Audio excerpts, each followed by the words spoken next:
आइए सुनते हैं अकबर और बीरबल की रोचक कहानी। दरबार में बीरबल से जलने वाले बहुत लोग थे, जिनमें से एक बादशाह के साले मियां भी थे। ये बार बार बीरबल से होड़ करते और हमेशा मात खाते, लेकिन बेगम का भाई होने की वजह से बादशाह इन्हें कुछ कह भी नहीं सकते थे। बीरबल की नामौजूदगी में एक बार साले साहब बादशाह से बोले कि वो दीवान पद के सही दावेदार हैं।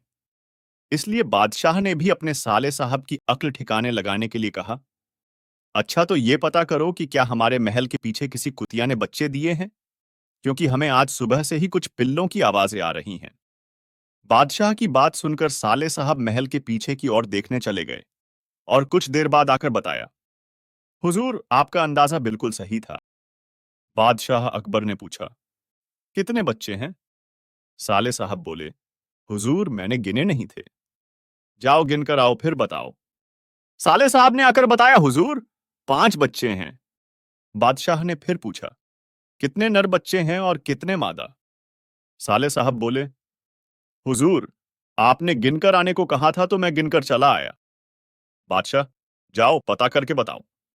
साले साहब देखने चले गए और आकर बोले, 3 नर और 2 मादा हैं हुजूर। बादशाह ने पूछा, नर पिल्ले किस रंग के हैं? साले साहब ने फिर नकारते हुए कहा, देखा नहीं, मैं अभी देखकर आता हूं। अब बादशाह ने गुस्से में कहा, रहने दो, अब तुम बैठ जाओ। साले साहब जाकर अपनी जगह पर बैठ गए। थोड़ी देर बाद बीरबल भी दरबार में आ गया। तब बादशाह ने बीरबल से वही बात कही, जाओ पता करके आऊं, हमारे महल के पीछे किसी कुतिया ने बच्चे दिए हैं क्या?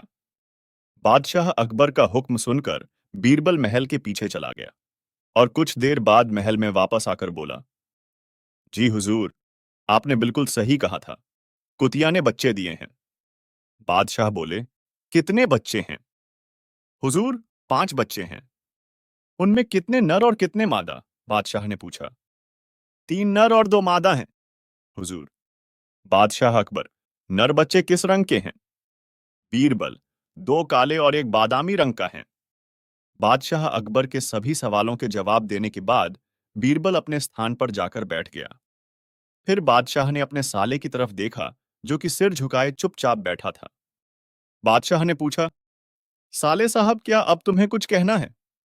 साले साहब के पास बोलने के लिए अब कोई जवाब न था। वह सिर झुकाए अपने स्थान पर बैठा रहा। एक बार एक महाजन को अपना चित्र बनवाने का शौक लगा। उसने एक चित्रकार को बुलवाकर अपना चित्र बनवाने को कहा। महाजन के कहे अनुसार चित्रकार ने महाजन का चित्र बनवाने में बहुत मेहनत की, लेकिन महाजन बहुत ही धूर्त व्यक्ति था। वह चित्रकार से बोला, यह चित्र ठीक नहीं बना है, इसे दोबारा बनाओ। ऐसे करते करते महाजन ने बहुत सारे चित्र बनवाकर उन्हें गलत बता दिया। अब चित्रकार समझ चुका था कि महाजन चेहरा बदलने में माहिर है और हर बार चित्र बनवाते समय चेहरा बदल लेता है। इसलिए उसने महाजन से अब तक बनाई गई सभी तस्वीरों का मेहनताना मांगा। धूर्त महाजन बोला, कैसा मेहनताना? तुमने अब तक एक भी सही चित्र नहीं बनाया है। जब तुम सही चित्र बना दोगे तो तुम्हें तुम्हारा मेहनताना मिल जाएगा। महाजन की बात सुनकर चित्रकार निराश होकर अपने घर लौट गया और अपनी पत्नी को महाजन की इस करतूत के बारे में बताया। अपने पति को परेशानी में देख उसने चित्रकार को बादशाह अकबर के दरबार ने न्याय की गुहार लगाने की सलाह दी। पत्नी की बात चित्रकार को समझ आ गई और अगले ही दिन चित्रकार ने सारा हाल बादशाह अकबर के दरबार में जा सुनाया। बादशाह ने चित्रकार से सारे चित्र मंगवाए और साथ ही महाजन की भी महल में बुलवाया। सभी चित्रों को ध्यान से देखने के बाद बादशाह अकबर ने महाजन से पूछा, इन सभी चित्रों में कुछ कमी है क्या? महाजन ने कहा, जी हुजूर, इनमें से कोई भी चित्र हूबहू मेरे चेहरे जैसा नहीं है। महाजन की बात सुनकर अकबर सोच में पड़ गए और बीरबल से मामला सुलझाने को कहा। बीरबल पहले से ही दरबार में उपस्थित था और सारी बातें अच्छी तरह समझ चुका था कि महाजन चेहरे बदलने में माहिर हैं, इसलिए चित्रकार को परेशान कर रहा है। थोड़ी देर सभी चित्रों की ओर देखने के बाद बीरबल ने भी हर एक चित्र में कमियां निकालनी शुरू कर दी और चित्रकार को 2 दिन बाद महाजन का सुंदर सा चित्र बनाकर लाने के लिए कहा और महाजन को आदेश देते हुए कहा, अगर तुम्हें चित्र पसंद आ जाए तो चित्रकार का मेहनताना देना होगा। इतना कहकर बीरबल ने दोनों को बाहर भेज दिया। कुछ देर बाद चित्रकार को वापस बुलवाया और उससे 2 दिन बाद बड़ा सा दर्पण लाने को कहा। 2 दिन बाद जब दोनों दरबार में उपस्थित हुए तो चित्रकार ने वह दर्पण महाजन के सामने रख दिया और बोला, जनाब, ये चित्र तो एकदम सही है ना? महाजन बोला, लेकिन यह चित्र नहीं दर्पण है। यही तो असली चित्र है, चित्रकार ने कहा। फिर बीरबल ने भी अपने स्थान से उठकर कहा, सही तो कह रहा है चित्रकार, यह तुम्हारा ही तो चित्र है। महाजन समझ गया कि अब उसकी दाल नहीं गलने वाली है, इसलिए उसने ना चाहते हुए भी बीरबल की हां में हां मिलाते हुए चित्रकार को उसका मेहनताना दे दिया। चित्रकार ने खुशी खुशी बीरबल का शुक्रिया अदा किया और महल से अपने घर की ओर चला गया। बादशाह अकबर कुछ मजाकिया इंसान थे। उन्हें मजाक बेहद पसंद था। एक दिन उन्होंने नगर के सेठों को हुक्म दे डाला कि आज से उन्हें पहरेदारी पर लगाया जाता है। यह सुनकर सेठ घबरा गए और बीरबल के पास पहुंचकर अपनी परेशानी का हल मांगने लगे। तब बीरबल ने उन्हें हिम्मत देते हुए एक तरकीब बताई और कहा कि वो सब लोग अपनी पगड़ियों को पैर में और पायजामों को सिर पर बांधकर पहरा देते हुए चिल्ला चिल्लाकर कहें, अब तो आन पड़ी हैं। दूसरी तरफ बादशाह भी अपना भेष बदलकर गश्त पर निकल पड़े। गश्त लगते वक्त बादशाह की नजर अचानक सेठों पर पड़ी। उनका ये निराला रूप देखकर बादशाह हंसते हंसते लोटपोट हो गए और उनसे पूछा, ये सब क्या है? तब सेठों का मुखिया बोला, जहां पनाह हम लोग पुश्तों से गुड़ और तेल बेचते आए, भला हमसे पहरेदारी कहां हो पाएगी? बादशाह अकबर समझ गए कि ये बीरबल की ही तरकीब है और अपना हुक्म वापस ले लिया। रोशन जीवन के अंतिम पड़ाव में था, इसलिए वह तीर्थ यात्रा पर जाना चाहता था। उसने अपने जीवन भर की कमाई एक जगह एकत्रित कर रखी थी।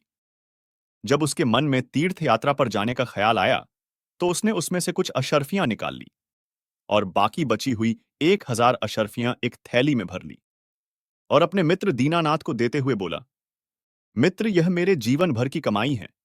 अब मैं तीर्थ यात्रा पर जा रहा हूं। अगर मैं 1 साल के अंदर नहीं आ पाया, तो तुम इन्हें किसी नेक काम में खर्च कर लेना। 1 साल तक ये अशर्फियां तुम्हारे पास मेरी एक अमानत है। अगर मैं आ जाऊंगा तो मैं आकर वापस ले लूंगा। दीनानाथ ने कहा, आप चिंता ना करें, मैं आपकी ये अमानत संभल कर रखूंगा। आप बिना चिंता किए आराम से तीर्थ यात्रा पर चले जाइए। दीनानाथ की बात पर यकीन कर रोशन चला गया। इतना सारा धन देखकर दीनानाथ का मन बदल गया और उसने उन सारी अशर्फियों को हजम करने की ठान ली।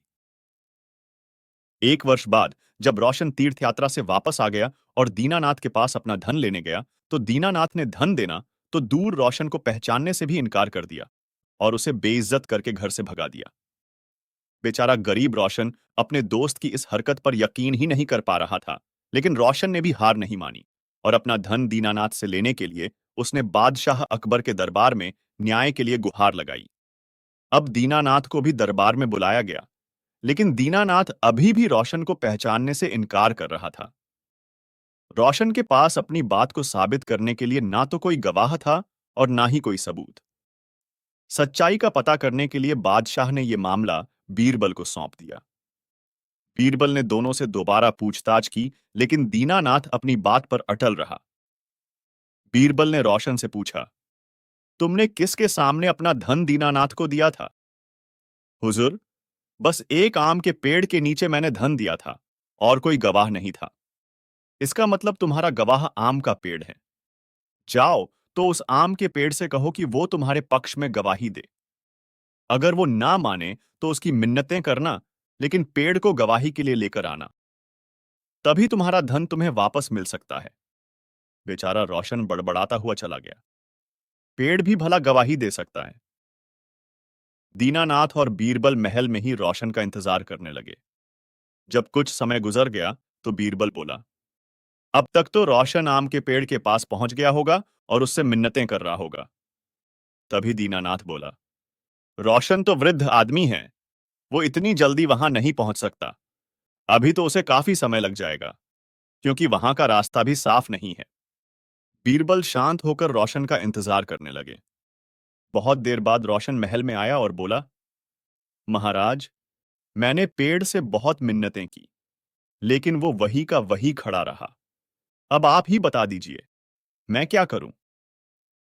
बीरबल ने रोशन को आश्वासन देते हुए कहा, तुम चिंता मत करो, पेड़ तुम्हारे पक्ष में गवाही देकर चला गया है।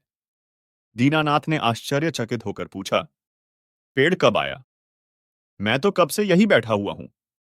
बीरबल बोले, दीनानाथ, जब मैंने तुमसे पूछा था कि रोशन उस पेड़ के पास पहुंच गया होगा, तो तुमने तुरंत इनकार कर दिया।